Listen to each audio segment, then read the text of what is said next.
I bet you're hoping that I hope the speech isn't as long as the bio, because I can't believe I wrote all that stuff. But I want to welcome you all for being here tonight. This is a great opportunity to share with you a little bit of what I've learned about a moment in history that took place 100 years ago next Monday night, where the city had a devastating fire to our city hall, and we also had our first loss of life, line of duty injury that took place as a result of fighting that fire. So as I prepared for this, I learned more about the topic that I even knew. So it was very exciting for me. I'm thankful to the Historical Society for giving me this opportunity, because it gave me a chance to dig in a little bit deeper.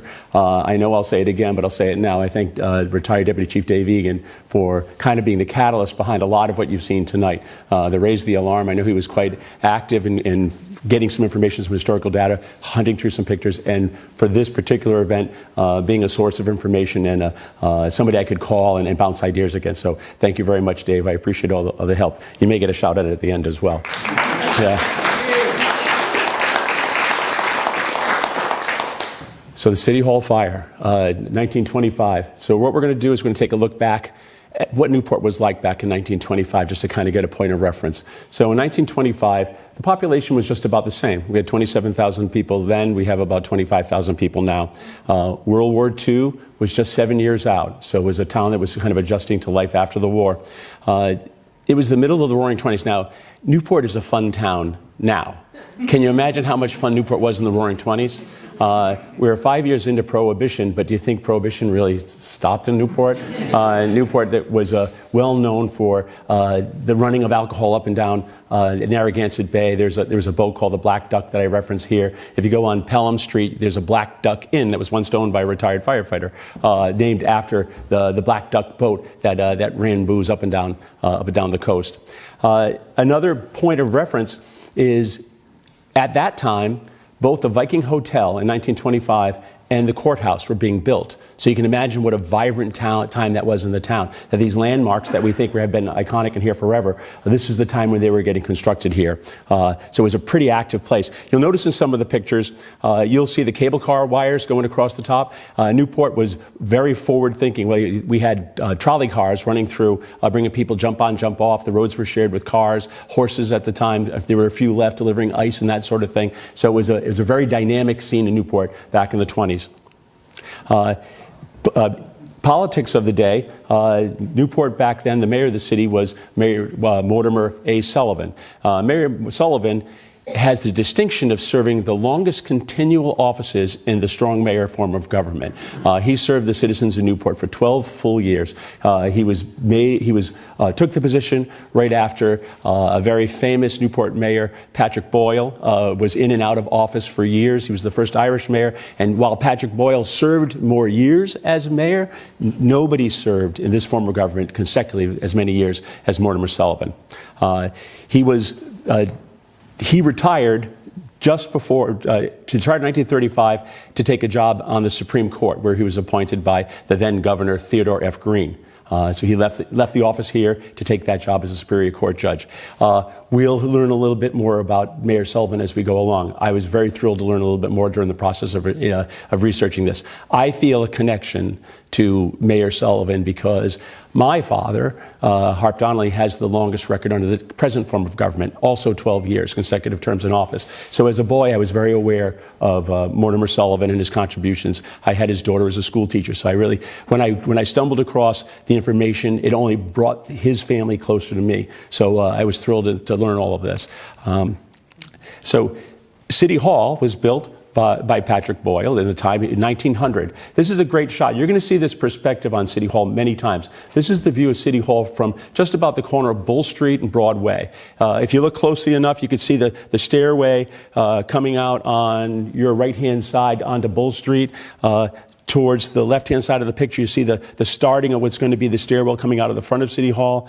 It was a beautifully large building built with granite block. For the time, it was a pretty large size building, 70 feet by 105 feet, 3 stories high, and on top of the building was a wooden mansard style convex roof. Beautiful roof. If you go to Providence, you look at the Providence City Hall, they have a very similar roof today that we had back then. The mansard roof, that style wooden roof on top of this building, adds to the challenges that the firefighters faced that day. We would call this, the National Fire Protection Association would call this a Type 3 construction, or ordinary construction. The building we're in right now is a Type 3 construction. Typically, it's a masonry exterior with wooden components for structural components and also partitions on the inside. So this would be considered a Type 3 construction. The Newport Fire Department at the time, there's a saying that says the fire service is 200 years of tradition uninterrupted by progress. Well, that's not the case in Newport. We've always been a progressive department. So back in the early 1900s, we were transitioned from having horse-drawn apparatus to motorized apparatus. In 1913, the very first motorized apparatus was purchased by the city. As you can imagine, at the time, people were skeptical of it. Like, what the heck? We've been using horses all this time. Horses don't get a flat tire. Horses don't run out of oil. You know, horses are very reliable. Heck, some of the horses may know the streets better than some of the firefighters. So there's a lot of folks that were really big proponents for keeping the horses. Well, the clever manufacturers of the fire engines, the fire apparatus, they would sponsor challenges. And throughout the country, in some of the major cities, they would have challenges to show which was quicker. Was the horses quicker, or was the motorized apparatus quicker? So in September of 1914, 2 challenges like that were put underway. One challenge was at the top of Spring in City Wharf, where the challenge was to see which piece of apparatus, a horse-drawn apparatus or an actual motorized apparatus, could go from point A to the hydrant, tie into the hydrant, and flow water. Well, first went off was the motorized apparatus, and they were able to tie into the hydrant, flow water in just over 3 minutes. So the folks in the horses, 2 horses ready to go, their time comes, and they went full steam as fast as they could, but it took them a little over 5 minutes to get the job done. So that was the first realization that perhaps the motorized vehicles were more of the future than the horse-drawn. Another when that might not have been enough to prove those that still thought horses were the best way to get around. There was a race from the 1 mile corner to the Ocean Drive, also in 1914. So they started at the 1 mile corner. They had the motorized engine ready to go. They had the horse-drawn carriage, 2 horses on it, the best horses they could get, because these folks wanted to have this. They wanted to win. So when the gunshot went off and they raced down Broadway, they got to Thames Street. They hit the cobblestones of Thames Street. And I figured the folks that didn't think the car could actually make it over the cobblestones going full speed, but the car persevered. Folks followed them in their own cars. Some followed them in horse-drawn wagons. They went down Thames Street to Old Fort Road, to Cowell Road, and ended up at Gooseberry Beach. Well, the motorized vehicle was there well before the horse-drawn fire apparatus. So that was kind of the one incident that kind of sealed the deal, that not only were they quicker to get through the nimble streets of Newport, but they also could stand up for the long haul. So in 2 years later, in 1915, Newport was one of the very first communities in the entire nation to switch over from horse-drawn to all motorized vehicles. So Newport has always had a pretty progressive outlook towards fighting fire, trying to get the best equipment that we possibly can to adapt to the needs of the community, even back in the 1920s and in early 1900s. What did the city fire department look like at the time? Well, you may know, and I'm sure the tour takes into a variety of the old fire stations, some used and some not used. We only have 3 stations that are currently being used, but back in the day there were 5. Station 1 is where our Station 1 is right now on West Marlborough Street. That was a 2-stall wooden building with a large tower. As you can see, it's the second one down from the top. How we numbered our stations a little bit defies logic. You know, when you look at a map, it doesn't really go 1, 2, 3, 4. It doesn't really circle around. But you kind of have to go with the flow. Station 1 was headquarters. That's right there on where our current Station 1 is. Again, a two-barn wooden structure with a large hose/lookout tower. You'll notice what all these have in common is they all had towers. Back in the day, the towers were used kind of like the Romans would build a tower along all of the Roman Empire to take a look to see what everything that they owned from one tower to the next. Newport could go from one fire station to the next and look and have a view of the entire city. Somebody at one tower could see to the next tower. From the second tower could see to the third. So if you were to go to the tower and take a look out at the city, you'd be able to have a quick view as what was taking place in your town. So Station 1 right there on West Marlborough Street. Station 2, which some people in this room have actually worked at Station 2 on Yonge Street. That station was in effect until the mid-'80s when our new Station 2 by the high school was built. Station 3, that's probably a talk for another day as well. Station 3 is on Coxwell Avenue. It's a beautiful old fire station. It's whitewashed right now. It's a brick building. There's a story about a woman, her name was Ann Knoll, later married a police officer, John Toomey. Ann Knoll's father was orphaned, and he was brought up in that fire station by an uncle that worked and lived in that station full time. So Ann Knoll, who some of you may remember, Ann Toomey, her dad grew up at Station 3 on Coxwell Avenue. Station 3 was a little bit remote, but we had an awful lot of large buildings in that part of town, so we needed a fire station down that way. One thing they were known for is they had a great garden, and they would grow vegetables and share the vegetables with the other fire stations. So that was our Station 3. Station 4 is right by where Trish and I live. It's by Equality Park. It's the Firehouse Theater today. In this picture, it's a little bit dark picture, but you can see it also had a tower on it. Now, the one station that is still a fire station to this day is right across the street. That's our Station 5, which later this year, on December 7th, will be celebrating its 130th anniversary for when it was established and when it was built. So it's a pretty neat building. If you get the chance to walk through there, the firefighters are fairly friendly. They might not take you through the whole place, but there's an interesting story to see. Our goal is, and maybe we'll follow up on this promise, is the weekend of the 7th of December, we'll open up the doors and have a tour. There's some very interesting stories to hear about that station once you're inside. So at the time, we had 5 fire stations to respond to this fire. We had 65 street boxes. So if somebody saw a fire, whether it was day or night, they could pull the street box and it would ring into our headquarters. There were 5 on the city buildings. You may see in the old movies, in the case of emergency break glass, well, there was 5 emergency alerting systems where you just break the glass and hit the button in the city buildings. And we also had 3 steam whistles, and the steam whistles were used. Some of us are old enough to remember the boops that we used to have, the audible announcements that would take place in the morning, at lunchtime, and at the end of the day. Those boops, as well as these steam whistles, one of their purposes was to alert the community when we had a fire. The local firefighters back in this day, Newport were on an island. There was never a thought of a bridge back in 1925. So everybody, all the firefighters lived right here in town. Some of them actually lived at the fire stations themselves. So the horns were used, the steam whistles were used to alert the firefighters and the community that there was an event taking place. We had 3 of those at the time, and we kept that tradition right up until, it must have been the mid-'90s, when a firefighter on shift 3 was cheering for the Red Sox, and he put in the year that they last won and tried to hit the boop. They last won the World Series, and I think he broke it for good that day. I'm not going to say who it was. He's not in the room right now, but he was a great Red Sox fan. I might have been there, but it wasn't. I didn't actually push the button. A little back and forth, what it was like then and what it's like now. Now, in the foyer, there's a great display of old artifacts. If you can imagine the gear that the firefighters wore, the equipment that they brought into a fire back in the day, it was more like a fisherman's gear than a firefighter's gear. Leather helmets, we still have leather helmets today, but they wore leather helmets then. They would have long rubber boots. They wouldn't have turnout trousers. Sometimes they'd have their own leather boots, but they'd have long rubber boots that would come up like thigh high. The jackets, the canvas jackets, which are like a slicker, would hang over the boots to keep the legs safe from debris falling in. It wasn't a lot of protection from heat. They had gloves. Well, most of the time they didn't even wear gloves. They wore woolen mittens in the wintertime because the woolen mittens would retain your body heat. Even if they got wet, they would retain your body heat and stay warmer than leather gloves would. Nowadays, we're a bit spoiled. The turnout gear that we have has 3 layers to it. It has an abrasive layer on the outside, it has a vapor layer, a moisture barrier, and it has a thermal layer, kind of like a pot holder. So you're almost wearing like 3 jackets at once, both top and bottom. That allows us to get a little bit deeper into the fire than these folks could get.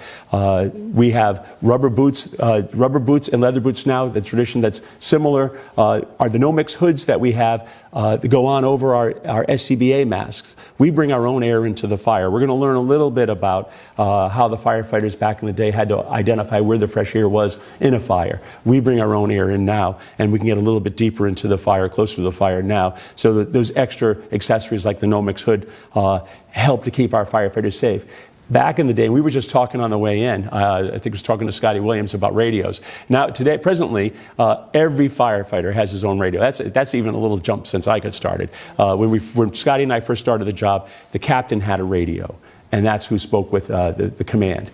Back in 1925, nobody had a radio. It was a bullhorn that they would use, kind of like you see the old in the old college movies where the cheerleaders would yell in a horn out to yell orders out. There was no amplification of sound. That's the best they could do. Nowadays we have radios. Nowadays if a firefighter falls down or gets unconscious, there's alerting devices that will sound to let us know, the rest of us know where the firefighter is. Back in 1925, if a firefighter slipped and fell, if you didn't see it, you wouldn't know where he was. You wouldn't know till the end of the day that where's John, where's Bobby. You'd have to go back, and now we have the benefit of being alerted when that sort of thing happens. It's the same type of job, but it's a much higher risk back then. We've adapted to the challenges. Back in the day, they were going in pretty bare. It was a tough group of guys that were firefighters. One of the things we're going to talk about, not only is next Monday the anniversary of the City Hall fire, but it's also the anniversary of the first active line of duty death that the fire department suffered. And this is Captain John H. Deacon Malloy, Jr. I recently learned the nickname Deacon. He was referred to when a Chief Mahoney was promoted 20 years later, and he was reflecting back at the influences on his career. He says, I'm one of the last of the brigade that learned from Chief Kerwin, which Chief Kerwin was the chief back in 1925, and Deacon Malloy. And he said that as a proud statement that he was trained by the best. And I will say that Newport continues to have a tradition of having very strong training and very active, great role models for our future firefighters, of our captains and officers that are dedicated towards training. I've seen that myself in my career, folks that stand out. I'm seeing it now in the next generation of folks that stand out as true leaders and that take this job to the next level and are molding our future firefighters. He was appointed, he was 33 years old getting on the job. In 1894, he was born, there was still slavery in effect in 1861. So imagine the times and everything that he's lived through to see. He achieved the rank of captain in 1915. He lived at the West Marlborough Street Station. That was his home. Again, there were other firefighters did that. He was a bachelor. He had a brother named Tom, but he lived at the station. That was his home. He was well respected, as I mentioned, from even years later, of folks that had worked with him for his abilities and his leadership. Another fire, now I know we're here to talk about the City Hall fire, but there was another fire where Captain Malloy was very seriously injured. Back in 1921, on January morning, St. Mary's Church Rectory had a fire. A little after 3 in the morning, two sisters, it was Ellen and Nora Rush, who were both middle-aged maids that worked for the church. They worked in the rectory. There was 2 priests, a pastor and 2 other priests that lived there at the same time. Well, Ellen woke up to the rectory being ablaze. So she woke her sister Nora up, and they went in different directions to alert the priests that were there.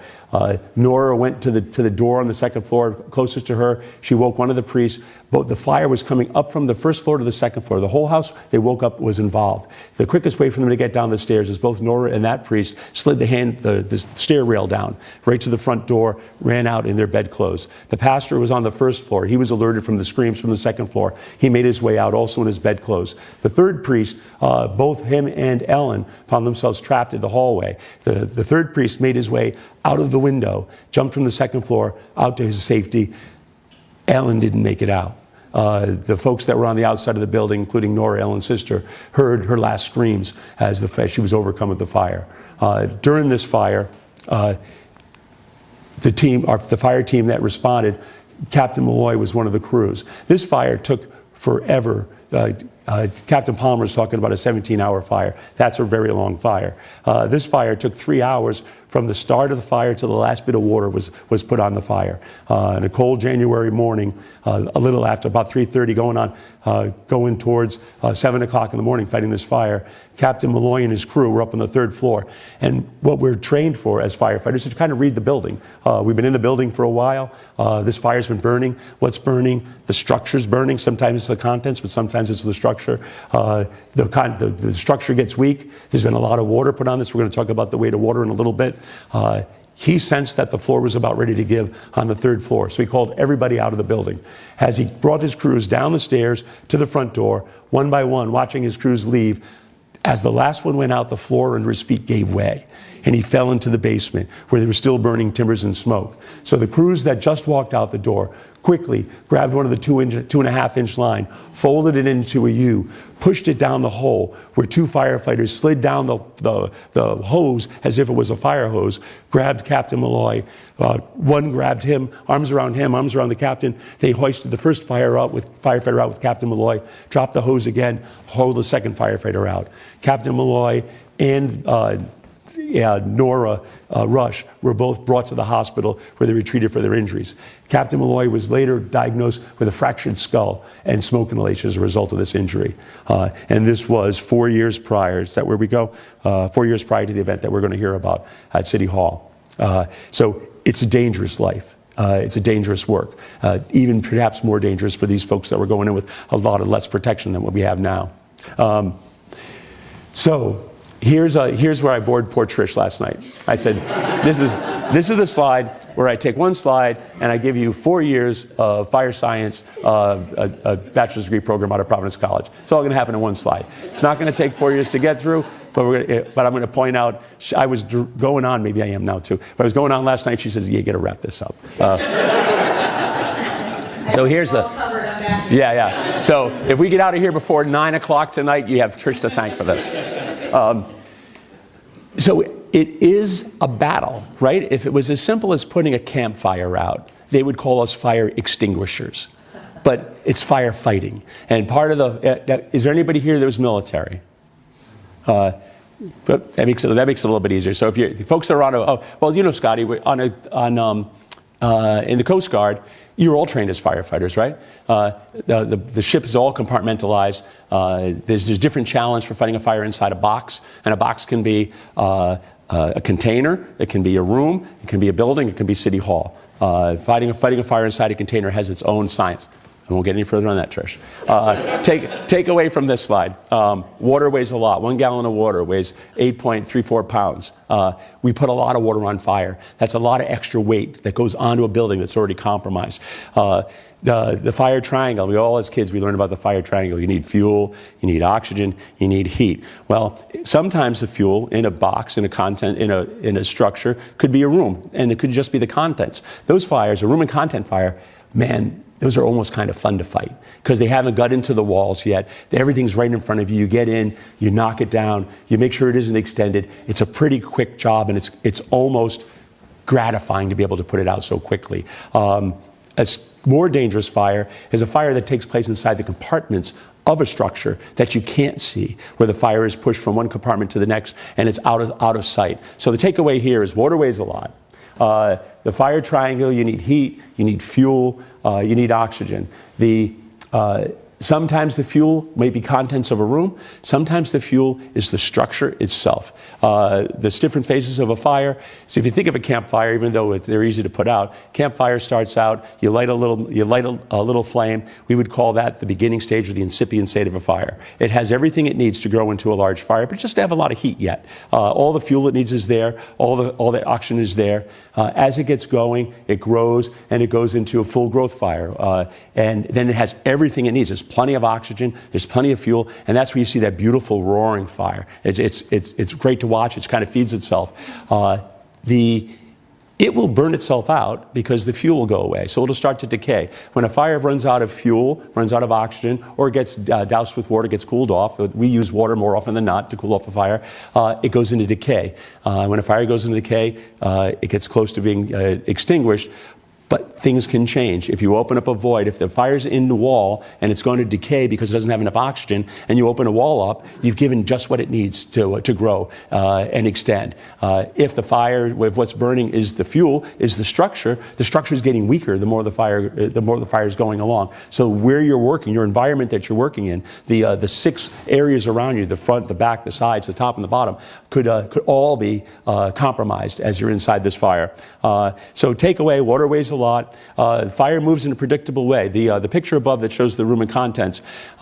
When when things are burning, they off gas. The off gas is pressurized. The off gas is hot, hotter than the fresh air that's coming in. Fire, nature wants to be a balance. Hot runs to cold. When you open your window to get cool air in, you're actually letting the hot air out first, and the cool air is coming in after it. So as in a compartment, as the smoke expands and the vapors expand, it wants to push its way out. Cool air will follow its way in, the lower levels, but it's pressurizing the container that it's in. Now, if we ventilate this room properly, this smoke's coming out the door and going up, we can handle this pretty well. If we were to put a hole right above that fire, it would be perfect. The fire could vent right straight up, and we can go and put it out. All the smoke would clear out. If this was in a confined space and it had no place else to go unless it was another confined space next to it, it would pressurize that spot, and it would give that next space all the ingredients it needed to have the heat, the fuel, and the oxygen to then start a fire in that space as well. So a fire in the hidden voids of a building are very dangerous fires to fight because you can't see where the fire is. You don't know where the enemy is. Yeah, Trish, I think we got through it. And then we had the devastating effects on the structure. I think we're doing all right. We're going to go to the next slide. She had to listen to like 20 minutes more of that last night. Type 3 construction we talked about. So here's the challenges with Type 3 construction typical challenges are there's hidden voids. We have places where the wood is meeting up with the masonry, and there's a lot of spots where there's hidden areas where fire can hide. That's on any Type 3 construction. If you top that off, literally top it off, with a mansard roof, that has its own set of challenges. This is a cutaway drawing of a mansard roof. This is similar to, City Hall had the convex style roof, similar to what's pictured here. If you were to see this is a compartment next to this window space that makes the room flat. All the way around the mansard roof, there's partitions to make the interior of the room flat. There's partitions to define the space between the ceiling and the roof line. There's a lot of places for fire to hide in a structure like this. We had a fire on 3rd Street that we put the fire out on the 2nd floor. It was a breeze to put out on the 2nd floor, but we didn't realize it had worked its way to the mansard roof. And that fire took another hour and a half to put out. You have to open up every cavity to make sure that there isn't any hidden fire there. And we knew there was fire because we'd already fought the fire on the 1st floor. To walk into a building and not know where the fire is, knowing that there's smoke, pressurized smoke, trying to find that equal balance where the smoke is pressurized, working its way out through the path of least resistance. Sometimes it shows it through the eaves, sometimes it shows it on the inside. Sometimes it finds its way to the next compartment. It's tricky to find. The Wayfinder fire that we had a couple of years ago, there's a lot of indications that fire was going in between the 1st floor and the 2nd floor for maybe a day before. It was burning undetected. And when it finally made its appearance, it was already well within the confined spaces of the building. It was already pretty much a loss, at least for that section of the building. So it can be very dangerous. And you have firefighters working above. As we talked about, when the structure is the fuel, and the fuel's getting consumed like a log, we can see how it goes from you put a log on the fire, it's a hardy, strong piece of wood. By the time it's done, it's just ash. It's nothing left of it. So if that's what the structure that's holding up the property is happening to the structure, it's a very dangerous environment. So in a fire, what is it like? So if you're the one going in, and if we could imagine ourselves going into a fire, sometimes, well, what you do have to do is rely on all your senses. Sometimes what you see is nothing. So you're going into pitch black. Those of us with Scott masks today, we can go in and we can go pretty deep in. And we might have to follow the hose line. And one of my first fires was at Garfield's, Girard Avenue at Festival Field Apartments, where I was sent in as a new kid. Follow the hose. The captain's on the other side. He needs somebody with him. Climbing into the basement, following the hose, knowing that the threaded end points to the fire and the coupled end points away from the fire. I could follow the hose line right up to where the captain was, and we could then put the fire out. It can be very scary. So sometimes you see nothing. Sometimes you're listening to where the fire is, to go towards the fire. Sometimes you have to feel where the heat is. You can't see it. You hear the fires all around you, but you can feel the heat's on this side. Let's go this way. And a fire today, in the background, you'd be hearing orders being barked over the microphones. If this was 1925, you may be hearing, put a ladder on the side of the building, muffled in the background. You could be hearing, charge that line. You wouldn't be able to hear a lot, but you would hear the yelling and screaming on the outside of the organized chaos that takes place at a fire. At a fire like the one that we'll talk about at City Hall, if you went in and there wasn't enough line, you had to go back out and add more line. Sometimes you both went out together. Sometimes you'd leave somebody on the line to protect themselves while they shut the line down, add another 50 or 100 feet of line to pull it further towards the fire. You have to use all your senses. What you smell, those of us that have been on calls, we got to tell on the street if it's food on the stove, because fire has a unique smell. If it's clean wood burning, that has a unique smell. If it's plastic or electric, has its own kind of smell. If there's petroleum product involved, has its own kind of smell. Well, back in the day, they did this very same thing. You had a fire like City Hall, masonry sides. It would typically be the room contents, the stuff that was stored there, and the structure that would burn. And you can oftentimes tell by the color of the smoke, read the smoke, how dark it was, what condition it was, how active it was, or how passive it was, could kind of lead you to where the fire was. And it could also tell about the people on the outside if you put water on the fire or not. Because when you put water on the fire, it turns into steam and the smoke turns white. So the crews on the outside will know that you're making headway and actually putting water on the fire. And what you feel, well, you're going to feel the heat of the fire, but you're going to feel awful tired too. Because as I mentioned, as you're pulling the water weighs a lot. The 2.5-inch lines they used back in the day for the City Hall fire, a 50-foot section of that weighs about 100 pounds. So imagine if you're pulling 400 feet of 2.5-inch line through this building. It's 800 pounds of hose 800 pounds of hose you're dragging, like a chain that gets heavier and heavier behind you. So leading up to the City Hall fire, again, this is the same perspective that we saw in the picture where City Hall was being born. You're going to see this perspective in the next few slides.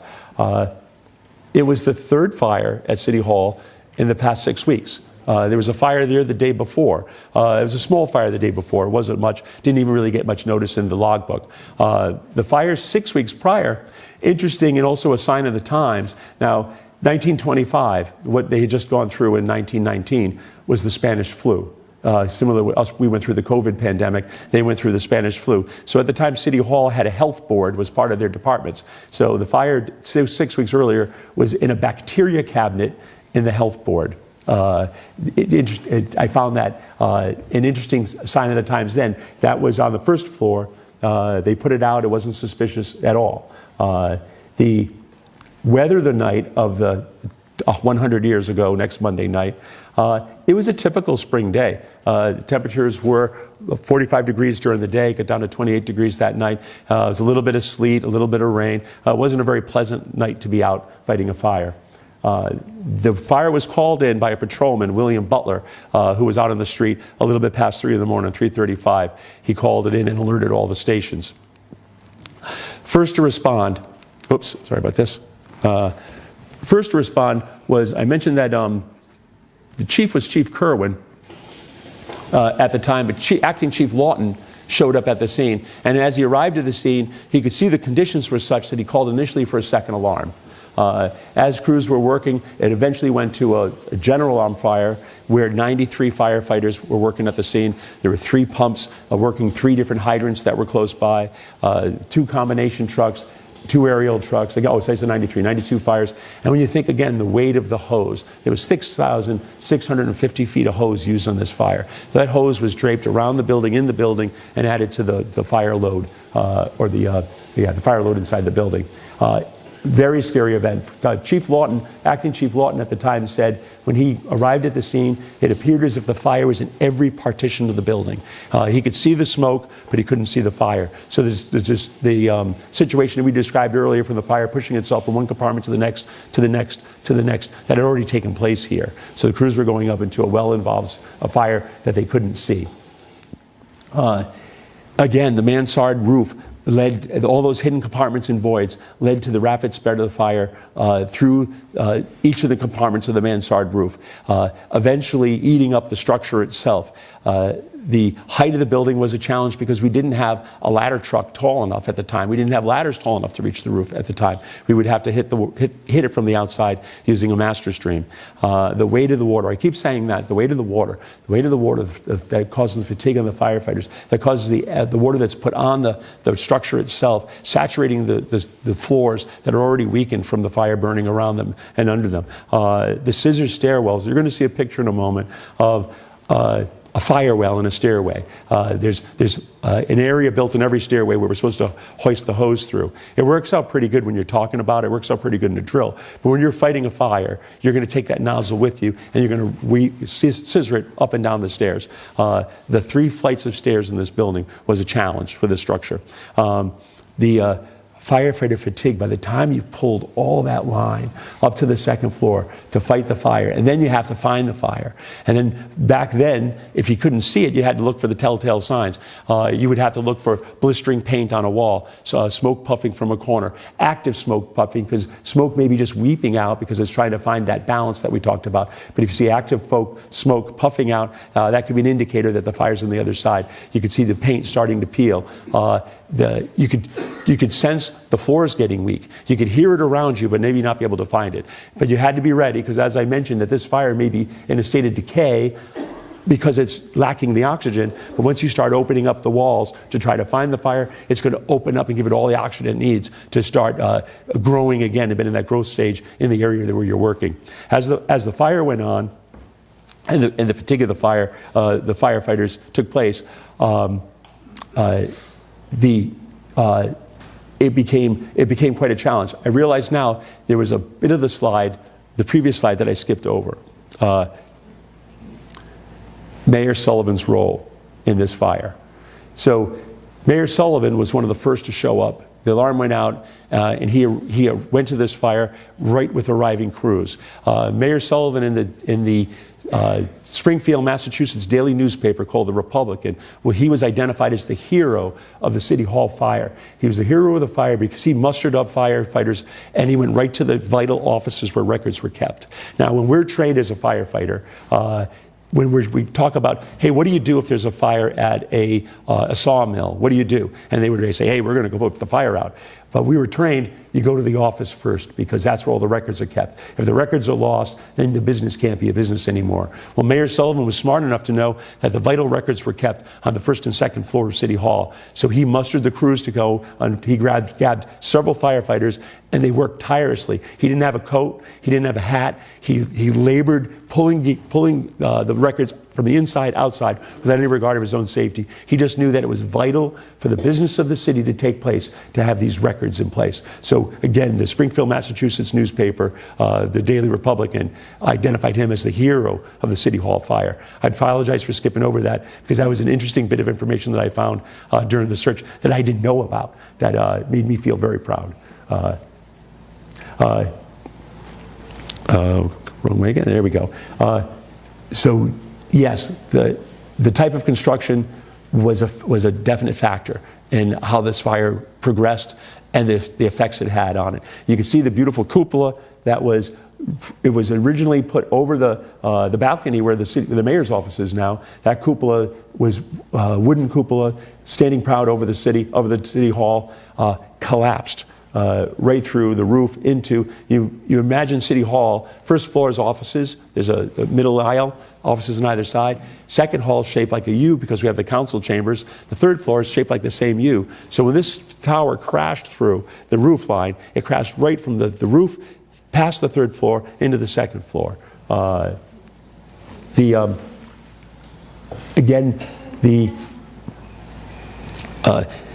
the time the fire was declared under control, the roof had already collapsed. The collapse of the cupola also injured another fire. I know we're going to talk firefighter. We're going to talk about John Malloy, Deacon Malloy today. But there was also John F. Ronayne was a firefighter who was in the City Hall council chambers when that cupola crashed down. So he was struck by the burning debris, also taken to the hospital that day. Here's a description. The way that Captain John Deacon Malloy died at the time, he was the oldest firefighter in the city of Newport. He was working on the 3rd floor, and he was overcome by the heat and the smoke. And if you can imagine the tangle of the hose on the stairs. Again, if we look over at this view, this is the fire well that it's not just in houses and structures so you can listen to what the neighbors are doing downstairs. The design for it is that you would feed the hose through and it would make it more efficient use of hose. You wouldn't have to waste all that hose back and forth. But the reality is when we bring hose into a fire, we'll oftentimes use the stairwell to our advantage. And if it was a fire on a 3rd floor and we had a 4th floor to use, we'd bring additional hose up to the 4th floor to use the weight of that hose to help us pull it to the 3rd. But here, this was the top floor of the building. They didn't have that advantage. But after the fire was over, Captain Malloy succumbed to the smoke and heat, and he slipped down those 3rd floor stairs. These are soapstone stairs. You can imagine if anybody has tile in their bathroom floor, if you're walking from the shower to the sink and you haven't dried your feet off properly, it can get pretty slippery. Well, these stairs would be extremely slippery with all the debris and all the water that came along with fighting this fire. Both the Captain Malloy and the Coleman rushed to the hospital to get treated for their injuries. Captain Malloy unfortunately passed away that day. His funeral was held on the 27th. There's a record, there's a logbook in my office that has the record of the event and also the funeral. He's buried off Warner Street in the St. Mary's Cemetery, Newport Cemetery number 6. This is a picture of the logbook from that day, 100 years ago, which shows the call coming in. It indicates that he and the callman were injured and that Captain Malloy was raced to the hospital and succumbed from his injuries and passed away. Also noted in this book is the events of his funeral. Following the City Hall fire, well, they had to reconstruct the investigation into the fire. When I started my own investigation into this talk, I did not know what caused it. I just suspected, hey, it's the Roaring 20s, a lot's going on, perhaps this is somewhat suspicious. I've learned that the cause of the fire was oil-soaked rags in a 2nd floor closet.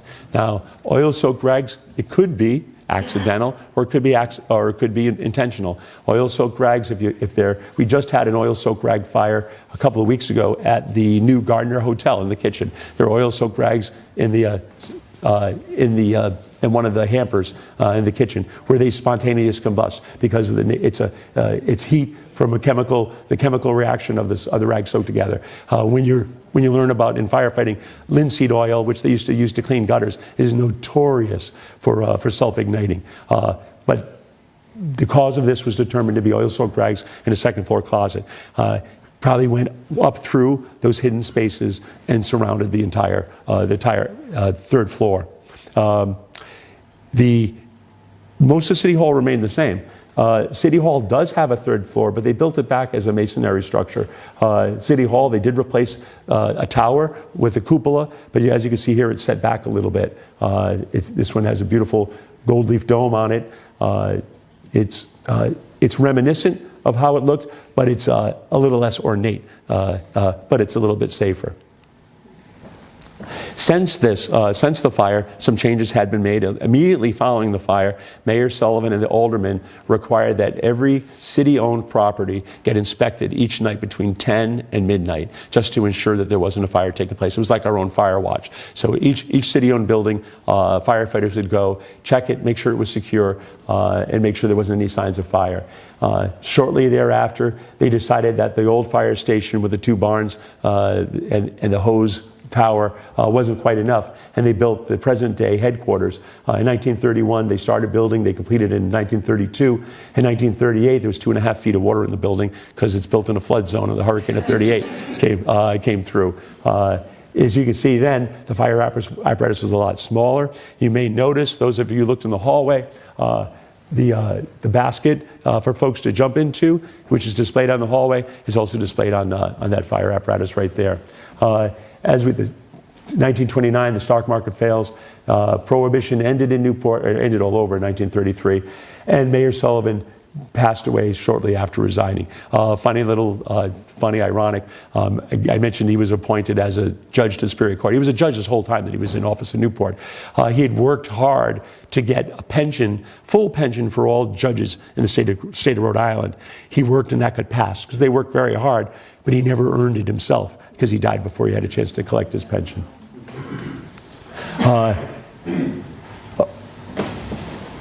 So another interesting piece of history is the legacy that, that Mayor Sullivan has with our current day fire department. We were blessed on our fire department to have not only his grandson, but his granddaughter. His grandson, retired Captain Michael Palmer, was hired in 1969, retired from the job as a captain in 1968. His granddaughter, Leslie Palmer, was hired by the department in 1992, worked for 10 years, retired fully vested in the department in 2002. His great-grandson, Captain Andrew Palmer, came onto the job in 1999, just before the St. Patrick's Day parade, one day before he marched in the parade the very next day. That's worthy of a historic statement. And his great-great-grandson, Bradley Palmer, is an amazing young contributing member of our department today. So Mayor Sullivan's legacy and contribution to the city continues. And why was I not surprised to hear that he was named the hero of the City Hall fire when I think of the contribution of his family members to the job? So that was a pleasant bit of information that I found, hopefully one that Dave Egan did not know. So as I wrap up, I thank you for your time. Listen to me here go on about all this. I'd like to thank the Newport Historical Society for this opportunity for me to share, an opportunity for me to learn. A very much heartfelt thanks to retired Deputy Chief Dave Egan for being the catalyst behind all of this. To say, hey Harp, I think you may be able to do this. So I appreciate that encouragement. Big shout out to Trish, who's my editor-in-chief. She's the one that makes sure the commas are in the right spots, everything's punctuated properly, or no punctuation at all when not necessary. So I appreciate that. And then also a heartfelt thanks to the past and present members of the Newport Fire Department for the hard work that they do serving our community, and all of the family members that understand the sacrifices that were made by those members of their family that were firefighters. It really is a family tradition. So hats off to all of them. And again, I thank you for letting me have an opportunity to talk. If anybody has any quick questions, I could answer as best I can, but half this stuff I made up. So no, the reality is I thought I could make up all this because who's going to know? Then I realized there's probably historians in the room. And then I know there's going to be firefighters in the room. So I had to make sure at least some of us a little bit of foothold in reality.